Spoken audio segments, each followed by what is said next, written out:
What's on your lap? It's salt, officer. Did I miss something? I have no idea what happened in the show. It's not me, it's you, Acolyte. I already know by now. I Yeah. learned my lesson. That's the tagline of this episode. It made 0 sense.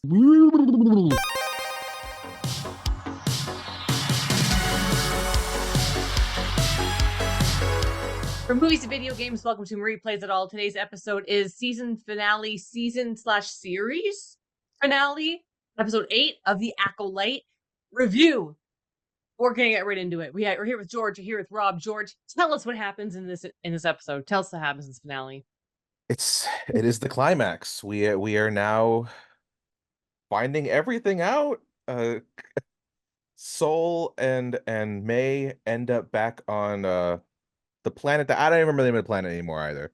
The planet where it all started. They end up back there. Camille and Osha decide that they're also going to follow because Osha had a vision while wearing the helmet, and she knows exactly where they're at. So they go there too. A distress beacon is put out there, so now Venestra and the Jedi Knights can come over and find out what's going on. And it's the ultimate what the hell is happening here moment with everybody. And some people decide to go to the dark side, and some people don't. Well, it's what the hell's happening moment with a whole bunch of other what the hell's happening moments thrown in. And then there's like, let's just add more stuff. Let's pepper in some more what the hell moments and just for like 2 seconds and leave you with that. And now you're like, okay.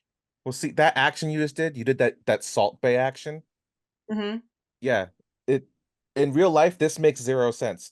If you watch the show The Bear, I was so glad they made fun of that. And this is going to make sense because when salt falls down your arm, it goes everywhere. It has no rhyme or reason. There's no direction to it. You would never salt anything like this. And that's what this show is. This show is that. It's plot lines being dropped down your arm and falling wherever they may. Or wherever they OSHA. I don't know. That was like a grandpa joke. Okay, we're going to do what we normally do. Get into some likes and dislikes. We're going to go with the likes. Who liked anything about this episode? I had a couple things. Good, go. There's a couple things. Transitions. We've talked about transitions in the past of how they overuse the old school, transitions between scenes. There was a transition between when there's the two fights, when we had Osha and May fighting and Soul and Camille fighting. I actually really liked when Osha and May were fighting and they did that cross kick to each other, and then it transitioned into the lightsabers. I was like, that's fun and creative. I really enjoyed that. Overall, the fight with Camille and Soul wasn't bad. I could see everything. It was intelligible, and I enjoyed the back and forth between the two of them. It was very reasonable. And I gotta say, I really liked when Osha, spoilers, had the lightsaber and then it made it turn red into a red lightsaber.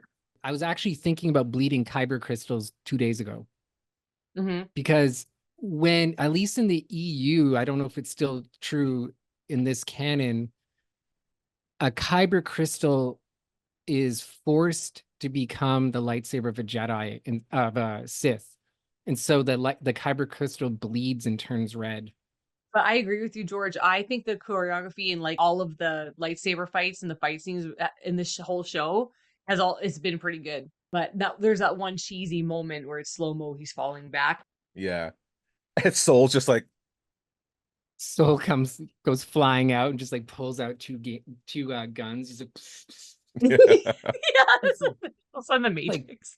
When that happened, I did have like Matrix music in my head. It was like boom, boom, boom. Yeah. 3 things I liked. Okay. The lightsaber fight, the kyber crystal, and I liked the asteroid field split in 2 with those like stalagmites tights kind of connecting them. Yeah, that was pretty cool. Yeah, that's kind of neat looking. Yeah. That again, that's it. It's like fighting and special effects. Those ones, at least. I find the ships fairly boring in this series. I don't really have like a memorable ship. I think because the ships are like their costumes. There's not a lot of thought process put behind it. The beauty of like Star Wars ships is that they felt so makerly, and they were, when the props men were making those ships, like they were just finding doodads and putting it together, and there was this real constructor set kind of thing, like when you're a kid, you feel like, oh, I can make that with the things I have, like in the trash or something, Yeah. And you don't get that feeling with new Star Wars. Everything feels too smooth, or just it just feels out of place. Yeah, limitations force creativity. Mm-hmm. You know, when you're given a little, you're forced to make a lot. There's so many things that you can generate. So are we going into things we didn't like about it and things we're confused about and everything like that? Are we going into that just like right now? We're just gonna go into it. Yeah, I don't think there's any more good stuff that we have, right? No, that's all I had. That's all I it. had. Yeah. Can I start with some script choices? Yeah. Please do. Some lines. Well, at first I didn't like when May said, "See you in hell, Jedi," but I'm like, but they're taking Han Solo's line from well then I'll see you in hell from Empire Strikes Back. Then I'll see you in hell. And that's why they did it, but I still don't Yeah. like that. I don't even like that Han Solo said it. But then I still didn't like it that I was like, oh, I know why they're doing it, but I didn't like it. What is with the stomach flight sickness? They brought it up again. Why? I know. So apparently it's in the books. Oh, the High Republic stuff? Yeah, 'cause she's a character from those books. Yeah, apparently there is a hyperspace nausea thing that they're nodding to the books too, but it's still dumb. Like it's dumb in the story. It doesn't fit. You don't need it at all. It's wasted lines. Yeah. Well, if the general public doesn't know that, it just feels very like, why would you say that? It's like a waste of time. Like you said, it's a waste of time putting it in. Put in other stuff, explain other things. Don't why? It's supposed to be comedy? Yeah. I don't know. If it felt like if it's gonna be there, then it should serve a purpose. Yeah. Like it should be a barrier for her to get over, for her to like get from point A to point B. Then it makes sense for some reason, because it's like, wow, if she got over her thing to get to this area, this is really important then, because this is something that keeps her from going anywhere. You know, but she got over it like it was whatever. So it's just like, why are you telling us this? And I don't care. Also, I hated 5-click perimeter. Me too. Yeah, I had that. It felt way too militant, honestly. That's a very military thing to say. Yes, it did not feel Star Wars-y. One thing I want to ask before we get into other things is why did Basil choose to crash the ship? Oh yes, question number 1 right here. Why did he interfere? It makes 0 sense. There's no reason. And then he when he's on the ground with them, he goes to help them find them. It's just like, I don't know what you're doing, dude. What is your motivation? Because I just don't know. I don't know whose side this little dude is on. He doesn't want to kill her. He's trying to capture her. So it's like, I don't know why he stopped him. I don't know. He was gonna shoot her ship, right? I mean, that doesn't necessarily mean was that gonna kill her? So Basil stopped Soul from like targeting the ship, right? Was he That's gonna what it kill looks her? like. He could have been a tractor beam. Maybe he was getting close enough to tractor beam her. That technology exists in Star Wars. Yeah, I thought it was a tractor beam or an ion cannon to disable the ship or something. Yeah. Right? And Basil, like, I was like, what is he doing? And did Soul not realize it was Basil or Basil? Does he not know? I think he turned around. I think he turned around and saw him. Does he? But then, did he get in trouble later? He should have. If I was Soul, it's like, all right, I gotta lock you up now because you're obviously not on my side. A batch. Yeah, he's also a witness to a lot of this stuff. So you think that, everyone's cleaned up at the end, Soul's dead, memory wipe, everything's kind of nice and tidy. But what about Basil? Vernestra needs to whack him. So we finally meet Raincourt, whatever his name is. We finally meet him, and he wants to monitor the Jedi, right? Basically, you know what? These Jedi do need to be monitored. Yeah, I agree with the Republic or the Council, wherever the hell they are. I totally agree. I have no idea what they're doing, and they're causing all sort of ruckuses. Like I don't know. I was like, okay, well, I understand why he wants to do that in this show. Yeah, I was glad they finally showed him, and definitely there should be some oversight into the Jedi. I didn't really like his sort of exposition as to why, where he listed all the bad things and, your heroes. And I just felt like it was Headland voicing her own feelings through the character too much. It was heavy-handed and didactic. It wasn't subtle enough. I think a politician would have been a bit more subtle, not totally showing his hand.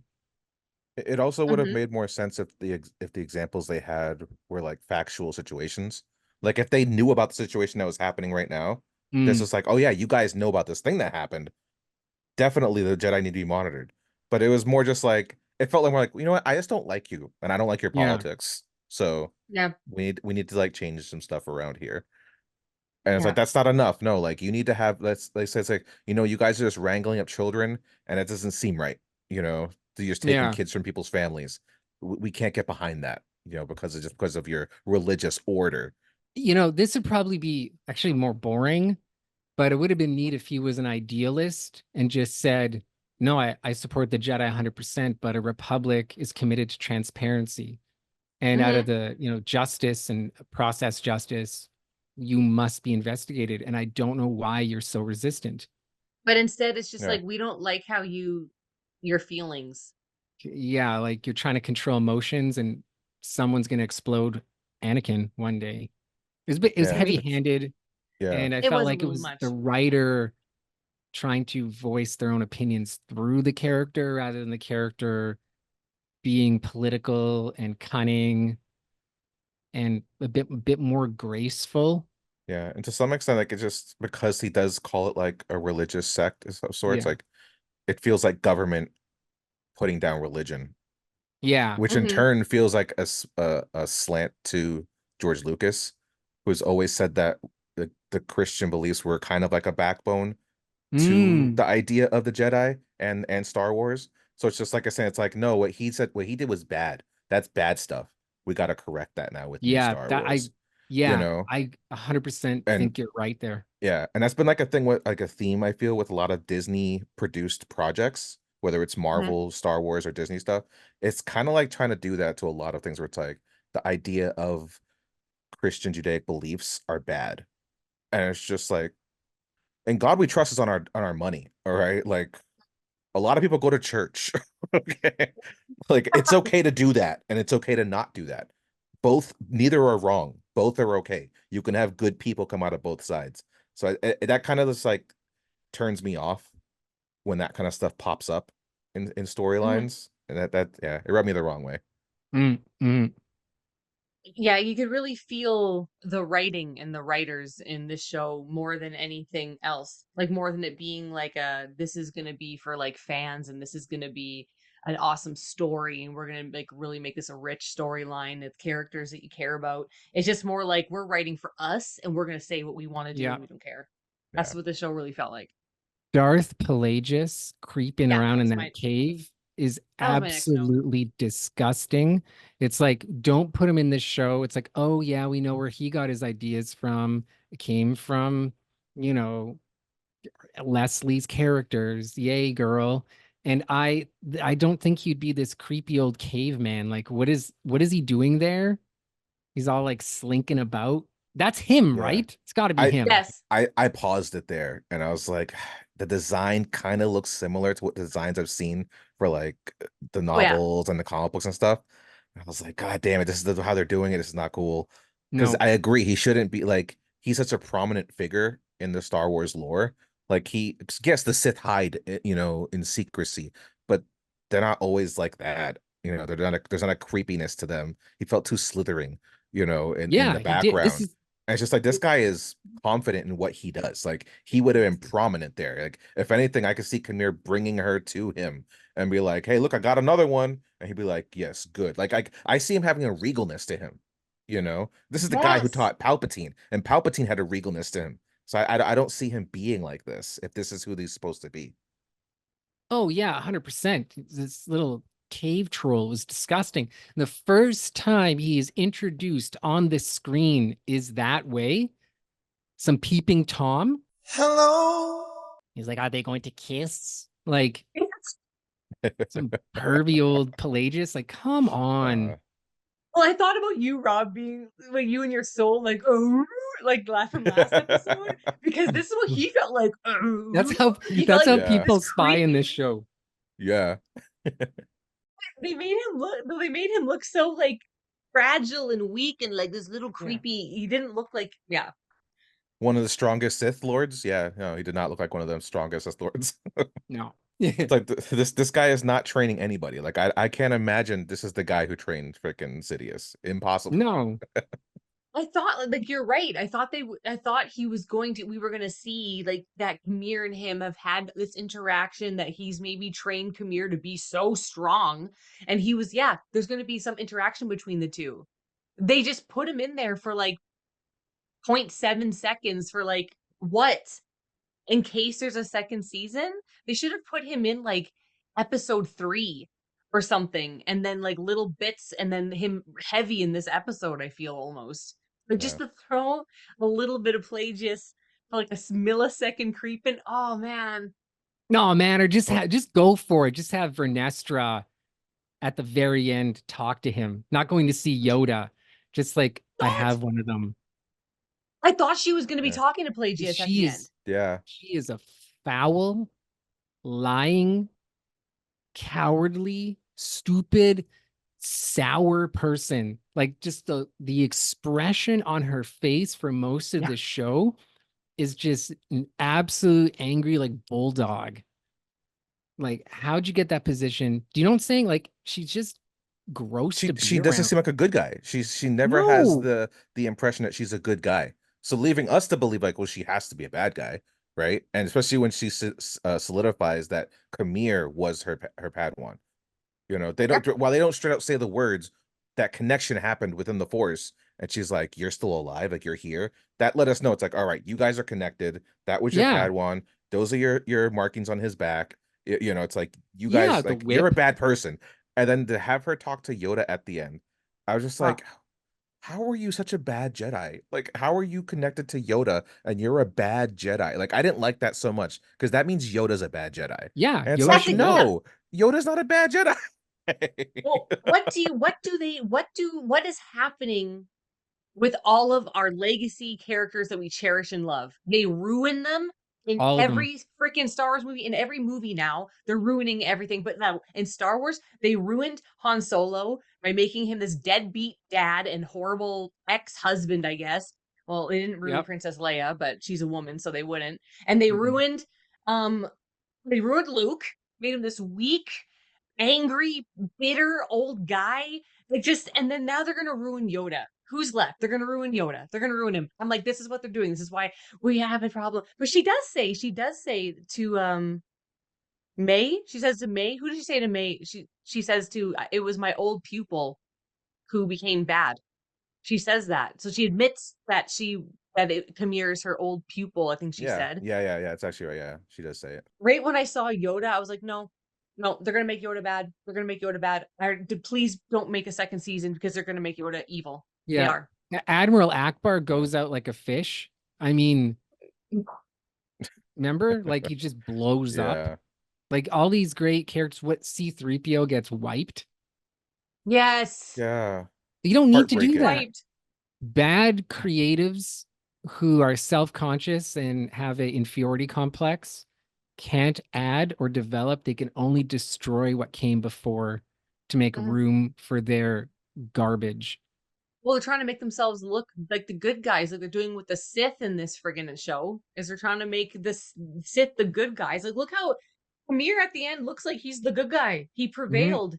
Them holding their hands. They're gonna be in love now, probably. That moment upset me so much because of what happened before it. So Osha kills Soul.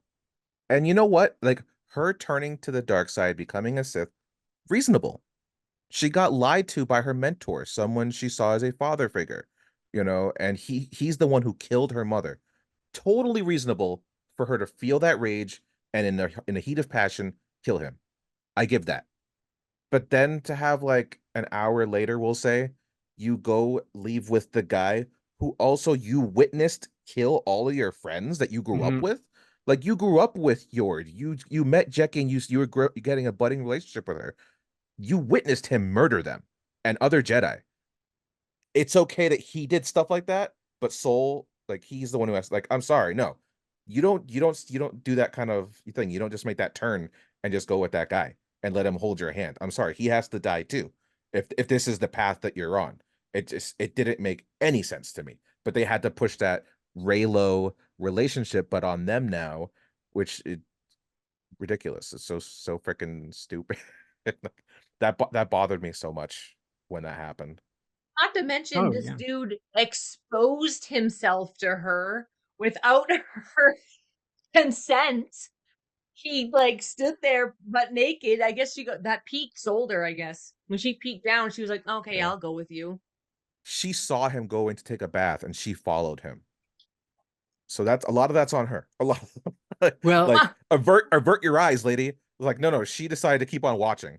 Best believe if anyone goes naked in front of me, I'm like, yo, what's up, man? well, that's the thing. They should have showed some struggle that she wanting to maintain some modesty.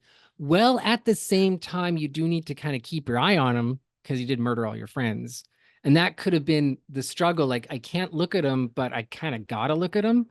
And that's how so manipulative he is. He, in effect, is forcing her to look at him naked. He did. Because you got to And keep your eyes on the target. But she didn't have to look down. No. No, they should have wrote her being like, okay, she should have Like- wrote her being this strong woman is what they're trying to do all the time, right? If she was a strong woman that they wanted her to be, she would have been like, excuse me, turn around. Like she, Yeah. something like that. But there was nothing. It Oh, was just so, ugh. so yeah, he's like, it's kind of like, I'm vulnerable now with all the power. I just felt like an abusive relationship was happening Yeah, there. 100%. That's yeah. what this was. And it's just like, this is all I could think when watching the ending for this episode, because we're on online forums, we're on the social media, and there's always this talk when, like, if you say something negative about the show, there's just like, oh, why are you complaining about a kid show? It's a kid show. You're an adult, so don't worry about it. I'm sorry, but if my kids were alive to watch this show, I wouldn't want them to watch this, because what example does this give them? The original Star Wars, it gives them a hero to look up to and to teaches them to turn your back to the dark side and give hope to others so that they can get out of the darkness. I don't get that from this show. I get, hey, the dark side's good, and no matter what bad they do, you can just like go with them anyway. It's okay. Don't worry about it. Yeah, as long as you got ripped arms. Yeah, it's like, to me, there's no role models in this on either side. Basically, Rain Court in effect implies there's no such thing as a role model. There's no heroes in this world. Everything could be deconstructed. And at the end of the day, we find out nothing is as it seems, and you might as well just be badass, I guess. I mean, that's the thing about Khmer. Why is he good? He's authentic to himself. Authenticity for these writers is a prevailing value, to be authentic. Cast off all traditions, all fetters, all sort of presuppositions, and be authentic to your identity. What that identity is, it doesn't matter as long as you're authentic. And Khmer is, and that is why he's actually the best character, like the most engaging. Yes. He doesn't lie. I mean, best not as good, but like good person. But in a way you respect, I think you can kind of respect him, so to speak, more than other characters. Soul's a liar, Vernestra's a liar, Matrix Girl's a liar. They're liars. All the they're Jedi cowards. are liars. All the good They're guys. liars. All the good guys are Yeah. They liars. bumble around, but Khmer, he is the authentic one. Yeah, if you Like, show any he's a promise, then they kill manipulator. you. That's what I've noticed. If you show any promise of being good, you get killed. Yeah. Hence Yord and Jackie. Yeah. You know what? Why would you want to watch season 2 for those two characters to develop? But there's nothing left for season 2. I mean, you know what I mean? Like Osha and May, who cares? I don't want to see a show about May looking for Osha. No. I don't want to see Mayor Osha ever again. Yeah. No. Honestly, again. So I watched this scene multiple times, okay? Maybe you guys can answer this for me. What reason was there to leave May behind? Why did not all three of them escape together? Because I listened to the dialogue again, and there is nothing that happened that one of them would have said, like, oh, we have to leave you behind. They just decided to do it and erase her memory. Like, it made zero sense. Like the decisions made in each situation where there's a fork on the road made zero sense. I couldn't fathom why they did that. Also, there's no like real struggle in any of these forks in the road decisions. Maeve's just like, yeah, okay, I'll erase my mind, and then they erase her mind just to get all of her memory back when a Green Lady tells her everything. Like, why'd they erase her mind if Green Lady just tells her everything that they just erased? Yeah, because it's not like she tells her this information and she's just like, no, like she still has some essence of those memories, it felt like. So Yeah. it's like if she gets told enough of it, it'll just come back. And it's just like, well, that's not really a mind erase then. It's not It, you didn't it, really it do a good job. well, it wasn't, and then he was like, you have this feeling that, oh my God, she's gonna forget OSHA. She's gonna forget the other half of herself. And then whatever her name is, motion sickness lady, it's just like, yeah, you have a sister. You have Yeah. a sister. You didn't know that? Like, Yeah. what was the point of erasing her memory if she's just gonna get her memory back? Oh, it's to be Yeah. sadsies for a little moment. But It you're would have made right. way more sense if they just confused her with being OSHA, since she had OSHA's clothes on. That would have made way more sense as opposed to them just being convinced that she's That'd have May. been cool. Yeah. That none of that made sense. And also it was really weird because at the end when like May and OSHA were together, I'm like, damn, are they gonna kiss? I was like, I this felt that feels too. weird. They need to stop telling actors who aren't gonna kiss to look at the other actor's mouth and be so close. Because when you're looking at someone and you look down numerous times at the mouth, it looks like you're gonna make out. I wouldn't Yeah. be staring at my sister's freaking lips for The that long, that actors close. in this don't understand the difference between like uh erotic love and family No, love. They're two different no. things. Well, look, this show, as we spoke about earlier, is kind of perverse all around, right? We have the whole Yeah. Khmer thing that we talked about. Soul has a disordered relationship with the child. Who he was gonna say I love you to. Because I love. I Yeah. know. It's just, How? oh, and then Vernestra has a weird relationship with her Padawan. That's clearly a kind of a dom thing. Coral and Anastasia have a like these relationships. There's no love in this world. It's Mm-mm. tempestuous. It's a dom sub situation. It's obsession. It's very It's lustful. lustful, manipulative. That force choke was too far showing it like that when she force choked Like it took it too far, you mean? so yeah, they took it too far. I thought they was too graphic. The kind of weird submission stuff happening in this show is uncomfortable. The Torben scene, you have a young person with older people, inexperienced, wants to go home, and someone invades his mind with heavy sexual innuendo, forcing him on his knees as he's begging to escape. It's as if, I don't know, he's in a room with someone and everyone's downstairs in the hotel lobby and no one can see. And he's crying, I want to go home. I'll let you go home if you do this for me. Yeah. That just hit me hard, man. That's Uh, Look, and then the force choke, the way that force choke was happening was Yeah. just a bit too indulgent. And so Yeah. I find when I say there's this sort of submission domination dialectic that runs throughout this, I think it's there. And then Vernestra with I hate making I don't want to focus on people's appearances, but her Padawan, like he's just doesn't not He's he's very not meek. yeah, he's this meek, he's diminutive. She chastises him when he met the rain court. Remember, he's like, oh, you met him in the chamber conference room or something. And he's like, oh, Yeah. he looks down. There's something weird there. Yeah, like it's not a very uplifting relationship. Like, and we only have so many Padawan Jedi Master things to go off of, and the best one is always going to be Obi-Wan and Anakin. And Obi-Wan is never necessarily talking down to Anakin. Their conversations are always educational and uplifting. Everything's a lesson, but it's a positive lesson.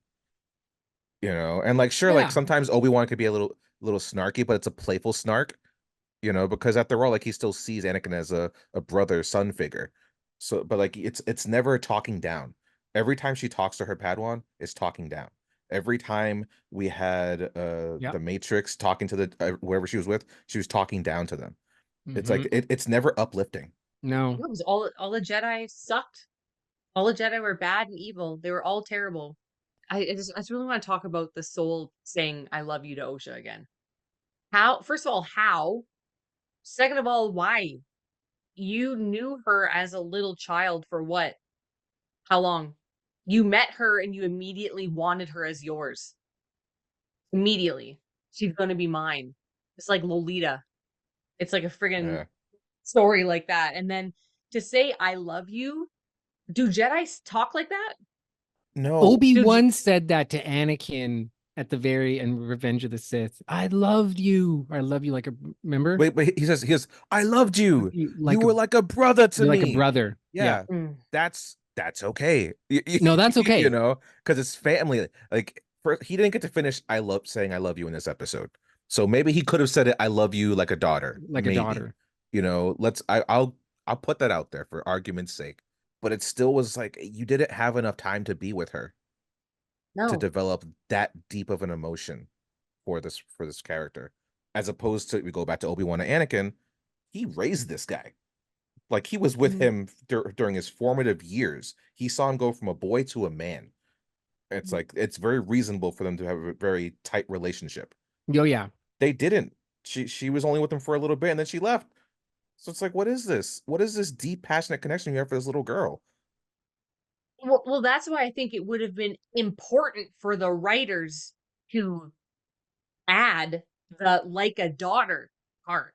I don't Yeah, you care if you want to should. kill him before I love. It's kind of important that Yeah. this old man who met this little girl and wanted her as his own, but now she's still way younger than him and he's this old guy and he's like trying to fight for her. He's going to tell her he loves her. It's pretty important to keep in the script probably like a daughter. How long did Soul train her for? They don't make it seem like it was long. I thought he did a little No, bit. he did it. He did a little bit because she went through some training with Yord. That's how Yeah. they knew each other. I think they should have showed a couple scenes, Yeah. Absolutely. flashbacks, Yes. Those were as a good little flashbacks. girl. And all they had to do was have one little tiny line where we realized that Soul, when he was younger, lost a daughter. And she's kind of like the surrogate daughter. And that's kind of why he hasn't worked through his own issues yet. Yeah. Something like that. I don't know. Yeah. Actually, you know what? To tack onto this could help elevate and cement some lore that we are used to. So like when we get to the prequel Star Wars and how like Jedi are supposed to be celibate and they don't get to have a mate and all that kind of stuff. What if this is the storylines that made it be like that? Let's say what you said, he had a lover, he almost had a daughter or whatever, and he lost that. Maybe having families is what puts a hindrance on how they can handle their feelings and all that kind of stuff. And let's say with Vanestra, maybe her and her Padawan had a relationship, and that's not something that's supposed to happen. There's so many levels that you can add on to this where it's just like, all right, and this is why things had to change by the time we get to the point of Obi-Wan and Anakin. The scar that Vernestra put on his back. I mean, it was obviously her. Yeah. Yes. It's just so brutal. I thought we were going to get a lightsaber whip and fight with him. I thought we were going to get like a meeting of those two. And I was like, I even said out loud, I'm like, we're going to get a lightsaber whip fight. We never did. The first time a lightsaber whip is whipped out is to kill a bug. Yeah. Just sucks. I guess my final thought is that, Soul kept trying to say you aren't twins.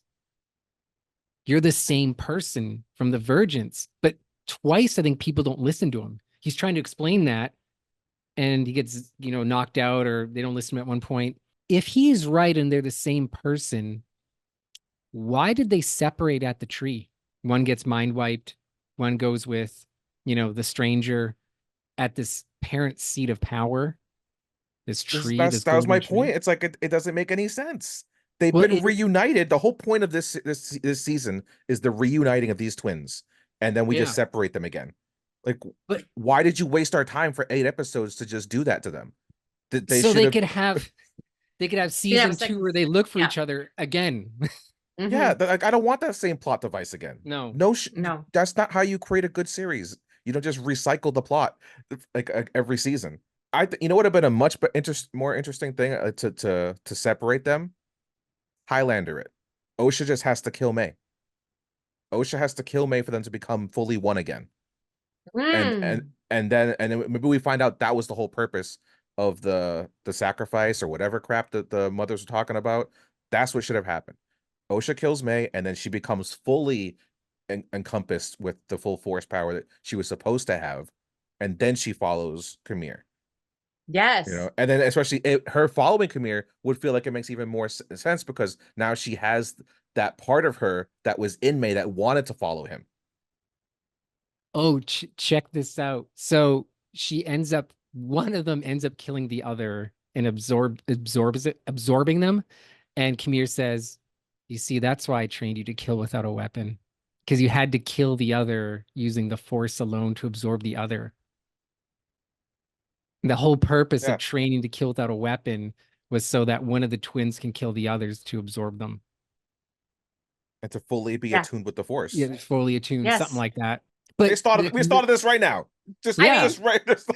Like metaphysically, there's no reason why they would separate at that tree, but even like metaphysically, if they are one being at this moment of reunification where they come to sort of awareness of what they want in life, they should have fused or something should have happened there. It just doesn't make especially sense. the whole show through every episode is telling us since episode 3, the power of many, right? The power of two. If these two are so powerful, I think they could have taken out those Jedi. I think together they would have had no problem. Yeah, just kill them all. Yeah. I think it's the power of Manny. That's what I've been saying the whole time. Yeah. The actor's name. The power of Manny Jacinto, yeah. It's Manny. That's who it's all about. But what you said, if she had to kill her, because May was so like, yeah, okay, I'll erase my memory. What do I have to do? All right. I'm sure she would have. It was way too easy. I'm sure she would have been the same way if she had to die in order for them to become one. And like she would still be living. Well, she still would be living inside her. Like I feel like her consciousness would still be there. Yeah. You could have May like force talking to OSHA sometimes when it's just like her conscience, but it kind of is like May, you know, like how you always hear like Luke, use the force, you know, you always hear that, trust your feelings. It could have been like May talking to OSHA, even though it's just really OSHA and May. But still, you know what I mean? They could have had something else. But then I guess they needed her by the Jedi. Story-wise, I know why they did it. Like it logically, it makes zero sense. But for the writers, they need a scapegoat. That we need something to place here so that the Jedi don't go after OSHA and Camille. We need a reason for that. And since we can't think of a good reason, then we'll just give them May. We'll give them a memory wipe May, and then now that they won't focus on them anymore because now we can just blame everything on her, and we can blame everything on what's his nuts on Soul. Yeah. So that's why the writers did it. But logically, it makes zero sense. That they should have just stayed together. Where are the dead bodies of the witches? Right? There was no skeletal like leftovers anywhere. They're for sure dead. I guess at this point, I guess like the most reasonable thing would have been to bring back at least the Mother Coral or somebody. Like there's so many things that could have and should have happened here. But since they didn't, we just have to assume now, I guess they actually died. I guess when the Matrix fought back with her mind powers, that just wiped everyone out. They was just like, oh, I'm too tired now. I can't. And then that's it. Yeah. They're kissing by the tree. Pelagius is looking. Hello. That was so. I was like, oh shoot, he's gonna be in this episode. We're gonna see what he's been doing, why he's hiding in this cave. We're gonna see him and Camille interact. We're gonna finally see why Camille's so strong. I was like, yeah. I even paused it. I'm like, there's 10 minutes left. They could throw it in there, and it was just freaking Green Lady talking to like whatever the Jedi Council, and I'm just like, then they throw Yoda in the mix. I'm like, no. Why? We still need this other bit explained. Don't just throw Yoda in there at the end.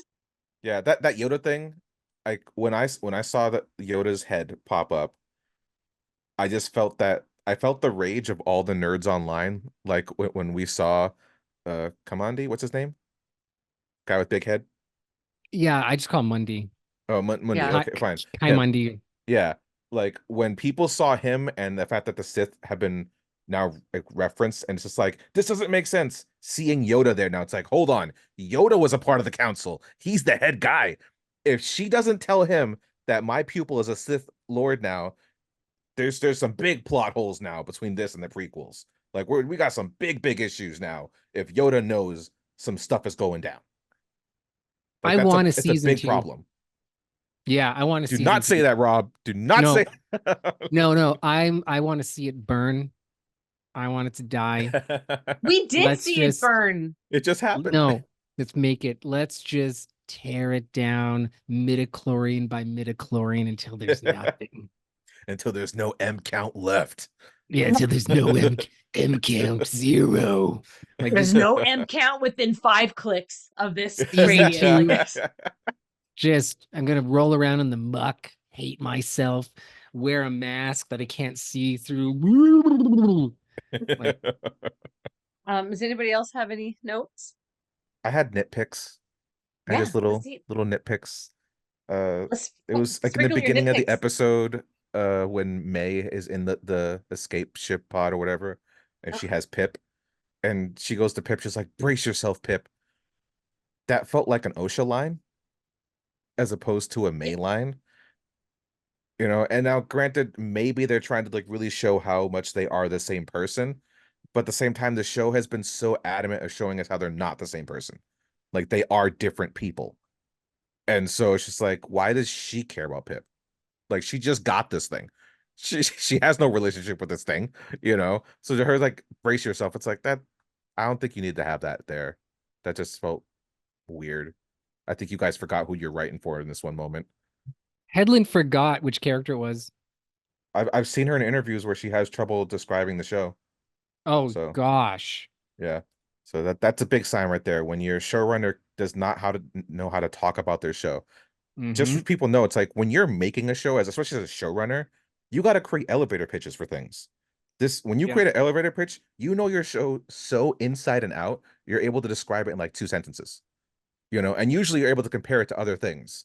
The fact that she struggles to talk about these characters and who they are, that's not a good look. Yep. So I have one more nitpick. Yes. And this is again, this is super nitpicky. I'm fully aware of that. So people watch this and are like, wow, like you're just hating right now. I'm admitting this is childish. All right. But I feel like they don't know the purpose of a hoodie or like a cloak in this show. And I really felt it in this episode with Osha and Venestra. So like Osha gets her new garbs, her new Sith garbs before they head off to Barbadook or wherever they're going. All right. And when they get there, she has her hoodie on and she's all like cool. And yes, I get it. The hoodie's cool looking and it's badass. Sure, I totally understand that. But it serves no purpose right now. Kamir's not wearing his helmet. He's not rocking a hoodie right now. Why is your hoodie on? Why? Just so you could be cool in this moment? It has to have a purpose. Whenever a Jedi is wearing their cloak up, it's because they're trying to be like an assassin almost. They're trying to like sneak around and not be noticed. It's just you and this guy in the woods. No one knows you're there. Why do you have this thing on? Like, this is so stupid. And then Venestra does it too when she's with all of her Jedi Knights. They don't have their hoodies up. Why is your hoodie up? Like, why are you doing this? Who are you being sneaky about? There's no one to sneak around about. Don't do this. It made 0 sense. So like everything. That's the tagline of this episode. It made 0 sense. I just yeah, it got at me. It's not even weather related. It's not like it's raining or windy or snowing or sandy. It's nothing going on. I could bet someone in the comments or someone out there be like, oh well, it's because she's bald, so she's cold. Well, what's OSHA's excuse? Her mind was bald, so it's cold. I don't know. There's definitely some smooth brain activity happening in this show, right? I will say that OSHA and the stranger staring out at the sun was a bit like, what are you doing? Why are you holding hands looking out at the sun? What's out there? for a good shot. Like just staring out across the water. Like, what were they doing other than trying to look like Luke Skywalker? Or reminded me of the end of Empire Strikes Back where they're looking out the galaxy. And so hopeful and bright, and I'm like, you guys are bad. Like these Yeah, are the Bad bad people. guys. Murderers. Like, and these are we're supposed to feel like, and then just him grabbing her hand really pissed me off, and then her like just like look at them holding hands, like I'm like, "Ugh, it's Kylo stop." Ren kissing Rey all over again. Oh my god. Yeah, that's what it is. It's that all over again. This is forced romance. I don't understand what's the point of with this new Star Wars and forcing romance where it doesn't make sense. It's Disney. They just want to make you have a Disney princess vibe and like the love vibe. It's like, but it's like, no. But the prince is a good guy. That's the thing. In Disney stories, like real Disney stories, the prince is a good guy who deserves to kiss the princess because he's there to help out. Even if you have a strong, powerful princess, like say in like the movie Tangled, where she's very straight, powerful, and can take care of herself, Mhm. she still needs the little scruffy guy because they help each other out. They work off each other, But he's a good guy at heart. You know what this is? They're trying to be like Beauty and the Beast. Because Beauty and the Beast, dude kidnaps her. Yeah, She gets Stockholm syndrome. He's verbally abusive and emotionally abusive to her. And she like falls for him anyway. Because he's and with she him well for a she while. fixes him though. That's Mm, that's the mm, dream. The dream is that you can fix the man, and she fixes mm. him. That's what it is. That's what Disney's doing. It's in their blood. I saw him kill, but I think I can fix it. I can make it better. Yeah. I can fix them though. Just look in this mirror, see what I see. And then in the background, Pelagius is looking at Beauty and the Beast. Hello. Thank you guys for watching this episode of Replays It All, the recap of the Acolyte season, possibly series finale. You can find more of our content on our YouTube channel, Not a Strong Start. You can follow us on Instagram and Twitter, Not a Strong Start. You can listen to us anywhere you listen to your podcast. Don't forget to like and subscribe and share and comment. Please comment, even if they're negative comments, because we like to respond to them. Let's go. Let's get into it. Yeah, we do. And you can follow me on Instagram at Marie Plays It All. And you can also follow me at Nicolopoulos. Never stop playing and never stop lurking from caves.